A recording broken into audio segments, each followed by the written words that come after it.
Good morning dear students. आज हम MS access का एक और इम्पॉर्टेंट टॉपिक सीखेंगे जिसके लिए हमें चाहिए होती है मल्टीपल टेबल्स का यूज़ कैसे कर सकते हैं हम। इससे पहले वाली वीडियो में हम सीख चुके हैं कि MS एक्सेस में टेबल कैसे क्रिएट कर सकते हैं, एक से ज़्यादा टेबल्स को क्रिएट करना, और डेटा टाइप का कंसेप्ट पढ़ चुके हैं। आज हमें पढ़ना है रिलेशनशिप हमारा कैसे हेल्प करता है। रिलेशनशिप की मदद से हम क्या है एक से ज़्यादा टेबल्स को आपस में कनेक्ट कर सकते हैं। अगर हम किसी एक टेबल के अंदर कोई रिकॉर्ड ऐड करते हैं, उससे रिलेटेड दूसरे टेबल के अंदर हमें सेम इन्फॉर्मेशन, जिसको बोलते हैं डेटा डुप्लीकेसी, वो हम अवॉइड कर सकते हैं, जिससे हमारे पास जो डेटा को यूज़ करना बहुत ज़्यादा बेनिफिशियल होता है। कुछ ऐसे रिकॉर्ड्स होते हैं जो हम एक टेबल्स में डाल सकते हैं। जैसे कि मान लो फॉर एग्जांपल हम एक एडमिशन टेबल बनाते हैं जिसमें हम बच्चे की एडमिशन से रिलेटेड कुछ इन्फॉर्मेशन डाल सकते हैं। उसी बच्चे का हम एक दूसरा रिकॉर्ड दूसरी टेबल में डाल सकते हैं रिजल्ट के नाम से, जिसमें हम बच्चों के रिजल्ट सेव कर सकते हैं। हम दोनों टेबल्स को आपस में कनेक्ट कर सकते हैं with the help of relationship, और इससे हम क्या है दोनों टेबल्स को आपस में कनेक्ट करके उन रिकॉर्ड्स को एक साथ ज्वाइन कर सकते हैं। तो इसको हम प्रैक्टिकली देखेंगे कि कैसे कर सकते हैं।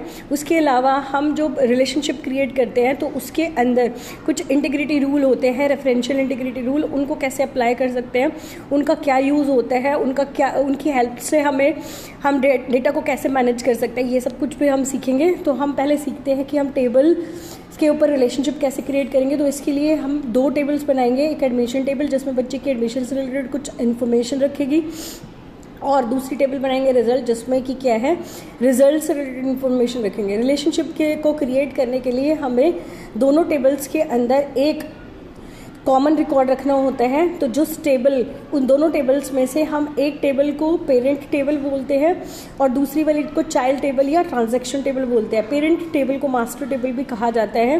तो इन टेबल्स में एक कॉमन हमारा फील्ड होता है, कॉमन कॉलम होता है, जिसको हम जिसकी मदद से हम रिलेशनशिप क्रिएट करते हैं। उस कॉमन जो कॉलम होता है, हमारा फील्ड जो कॉमन होता है, उसका डेटा टाइप हमारा दोनों का सेम होना चाहिए, तभी हमारा रिलेशनशिप क्या है क्रिएट हो सकता है। तो ये कुछ चीज़ें हम रिलेशनशिप जब बनाएंगे तो उसके लिए हमें ध्यान रखनी होती है। तो देखते हैं हम प्रैक्टिकली रिलेशनशिप कैसे क्रिएट कर सकते हैं और कैसे हम रेफरेंशियल इंटीग्रिटी के रूल्स अप्लाई कर सकते हैं।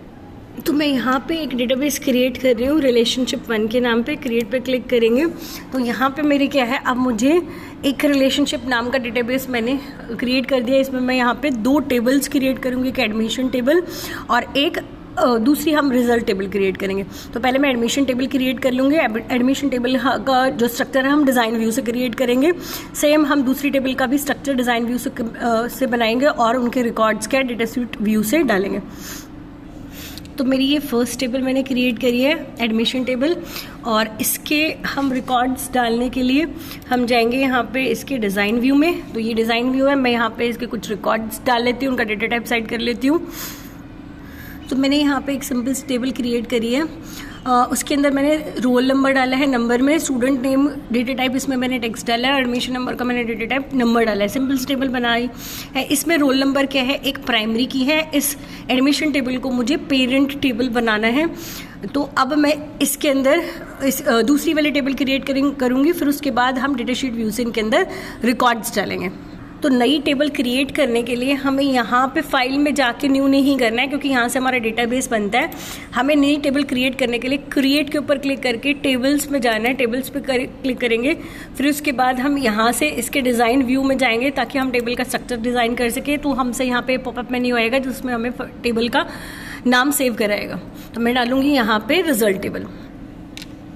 ओके करेंगे तो हमारी यहाँ पर रिजल्ट टेबल आ गई। इसका डिज़ाइन व्यू है, इसके अंदर हम इसके रिलेटेड जो फील्ड्स की डालेंगे, कौन कौन से मुझे इसके अंदर कॉलम्स डालने हैं।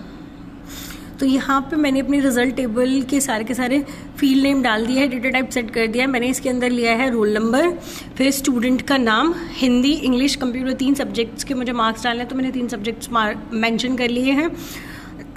तो यहाँ पे हमने सबके डेटा टाइप सेट कर लिए। जो मेरा रोल नंबर वाला कॉलम है वो दोनों ही टेबल के अंदर सेम है। वे एडमिशन नंबर के अंदर भी रोल नंबर है, इसका डेटा टाइप यहाँ पे नंबर है। ऐसे ही जो हमारा रिजल्ट टेबल है इसके अंदर भी रोल नंबर का कॉलम है और डेटा टाइप इसका भी नंबर है। यहाँ पे एडमिशन टेबल में इसके ऊपर हमारी प्राइमरी की सेट है। ऐसा हमने इसलिए किया है क्योंकि मुझे इस कॉलम के अकॉर्डिंग ठीक है, इस फील्ड नेम के अकॉर्डिंग ही अपना रिलेशनशिप सेट करना है। रिलेशनशिप सेट करने के लिए दोनों टेबल्स के अंदर एक कॉमन फील्ड होना चाहिए। हम टेबल्स को सेव करके पहले क्लोज कर देंगे, उसके बाद हम रिलेशनशिप क्रिएट करेंगे। पर उससे पहले हमें क्या है, इन टेबल्स के डेटाशीट व्यू में जाके इनके रिकॉर्ड्स डालने हैं। तो ये मेरा डेटाशीट व्यू है, इसके अंदर मैंने अपनी टेबल जो कि मेरी है एडमिशन टेबल, इसके अंदर मैंने कुछ बच्चों के रिकॉर्ड डाल दिए हैं। रोल नंबर 1 2 3, स्टूडेंट्स के नाम रिया, दिशा और श्रेया, और एडमिशन नंबर 1001, 1002 एंड 1003। तो सिमिलरली मुझे अपने रिजल्ट वाले टेबल में भी रिकॉर्ड ऐड करने हैं। मेरे रिजल्ट वाला जो टेबल है इसके हम जाते हैं डेटाशीट व्यू में, फिर इसको सेव कराएगा, इस पर क्लिक करेंगे, हमारा डेटाशीट व्यू है। तो स्टूडेंट नाम का कॉलम मैंने क्या दोनों में सेम रखा है, तो हमारे वहाँ पे जो नाम है वही मेरे नाम इधर भी होने चाहिए उन रोल नंबर्स के अकॉर्डिंग, ये मुझे ध्यान रखना है। तो यहाँ पे मैंने वही वाले रिकॉर्ड जो मेरे एडमिशन टेबल में थे, रोल नंबर 1 2 3, और अकॉर्डिंगली उनके नाम रिया, दिशा और श्रेया, और उन सब्जेक्ट्स के मार्क्स मैंने डाल दिया है। अब इस टेबल को हमें सेव कर लेना है और सेव करके क्लोज कर देना है पहले। तो मैं यहाँ पे टेबल को, तो यहाँ पे हम राइट क्लिक करेंगे टेबल पे, क्लोज का ऑप्शन है, क्लोज करेंगे। सिमिलरली ये वाली जो टेबल है इस पर भी राइट क्लिक करेंगे, क्लोज का ऑप्शन, क्लोज करेंगे। अब हमें जाना है डेटाबेस टूल्स में। यहाँ पे हमारे पास ऑप्शन है शो और हाइड के अंदर रिलेशनशिप का, तो हम रिलेशनशिप पे क्रिएट करेंगे तो हमें शो टेबल वाली ये पॉपअप विंडोज़ दिखाई देगी। यहाँ से हमें अपनी टेबल्स को ऐड करना है। मुझे पेरेंट टेबल रखना है एडमिशन वाली टेबल को, तो पहले मैं इसको ऐड करूँगी यहाँ पे, तो मेरी टेबल आ गई। सिमिलरली मुझे फिर रिजल्ट वाली टेबल को चाइल्ड टेबल बनाना है, इसको ऐड करूँगी। तो ये मेरी दोनों टेबल्स यहाँ पे ऐड हो गई। मुझे इन दोनों टेबल्स के बीच में रिलेशनशिप क्रिएट करना है। तो अब मैं अपनी इस विंडो को, शो टेबल को क्लोज कर दूंगी। तो यहाँ पे मेरी दोनों की दोनों ये टेबल्स जो हो रही है एडमिशन और रिजल्ट, मुझे रिलेशनशिप क्रिएट करना है। तो मैं क्या करूँगी, यहाँ से जो मेरा कॉलम जिस पर प्राइमरी की लगी हुई है रोल नंबर, वही सेम वाला कॉलम मेरा रिजल्ट टेबल में भी है। इस वाले रिकॉर्ड को उठा के यहाँ पे पुट करना है। तो मेरी ये विंडो खुलेगी, एडिट रिलेशनशिप।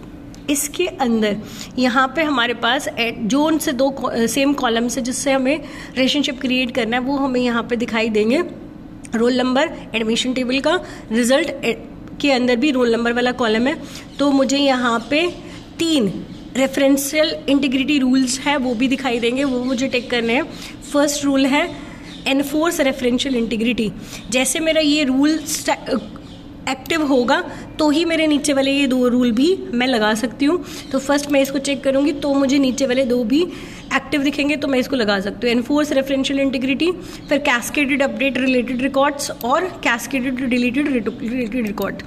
तो ये हमारा रिलेशनशिप सेट करेगा और कुछ हमें वहाँ पे क्या है फैसिलिटीज़ प्रोवाइड करेगा कि हम एक जो टेबल है उसके अंदर जो चेंजेस करते हैं वो दूसरे के अंदर अपडेट हो। तो उसके लिए एक टेबल से रिकॉर्ड अगर हम चेंज करते हैं दूसरे में चेंज हो, या फिर हम एक टेबल से कोई रिकॉर्ड डिलीट करते हैं तो वो रिलेटेड रिकॉर्ड क्या है दूसरे से भी डिलीट हो जाए। तो ये सारे की सारी फैसिलिटीज़ हमें ये 3 रेफरेंशियल इंटीग्रिटी रूल्स प्रोवाइड करते हैं। तो हम एक एक करके इनको समझेंगे भी कि एनफोर्स रेफरेंशियल इंटीग्रिटी क्या होता है, cascade update related record fields क्या होता है, कैस्केड डिलीट रिलेटेड रिकॉर्ड्स क्या होता है। तो पहले हम इसको क्रिएट करके अपना रिलेशनशिप क्रिएट कर देंगे। तो मेरा यहाँ पे ऐसा 1-to-1 रिलेशनशिप दिखेगा। अब मैं यहाँ पे इसको क्लोज कर देती हूँ। अब मेरी जो एडमिशन टेबल है इस पर क्लिक करेंगे तो मुझे जब रिलेशनशिप क्रिएट हुआ है तो मुझे यहाँ पे प्लस का साइन दिखाई देगा, और रिलेशनशिप की हेल्प से जो एडमिशन टेबल है उसके अंदर ही हम रिजल्ट वाली टेबल का भी डेटा देख सकते हैं। अब मैंने यहाँ पे रिजल्ट टेबल नहीं खोली है, पर जो मेरी एडमिशन टेबल है उसमें ये जो रोल नंबर 1 पे बच्चा रिया है इसका रिजल्ट वाला रिकॉर्ड भी मुझे यहाँ पे दिखेगा। तो सिमिलरली बाकी जो डेटा है second roll number, third roll number, उनका भी रिजल्ट से रिलेटेड डेटा मुझे इसी वाली टेबल में शो होगा। ये हमारा बेनिफिट होता है जब हम 2 टेबल्स को आपस में रिलेट कर देते हैं, लिंक कर देते हैं उसका। तो जो रेफरेंस, तो यहाँ तक हमने रिलेशनशिप क्रिएट करना सीखा है। अब हम दूसरी इसके नेक्स्ट वीडियो के अंदर सीखेंगे कि जो हमारे इंटीग्रिटी रूल्स होते हैं उनका क्या काम होता है, उनको कैसे हम अप्लाई करते हैं, उसको भी हम सीखेंगे। उसके लिए हम नेक्स्ट वाली वीडियो में उसके भी रिलेटेड सीखेंगे। तो thank you, have a nice day. यहाँ तक का हम सीख चुके हैं, इसकी प्रैक्टिस करेंगे और नेक्स्ट वीडियो से क्या है नेक्स्ट कंसेप्ट समझेंगे।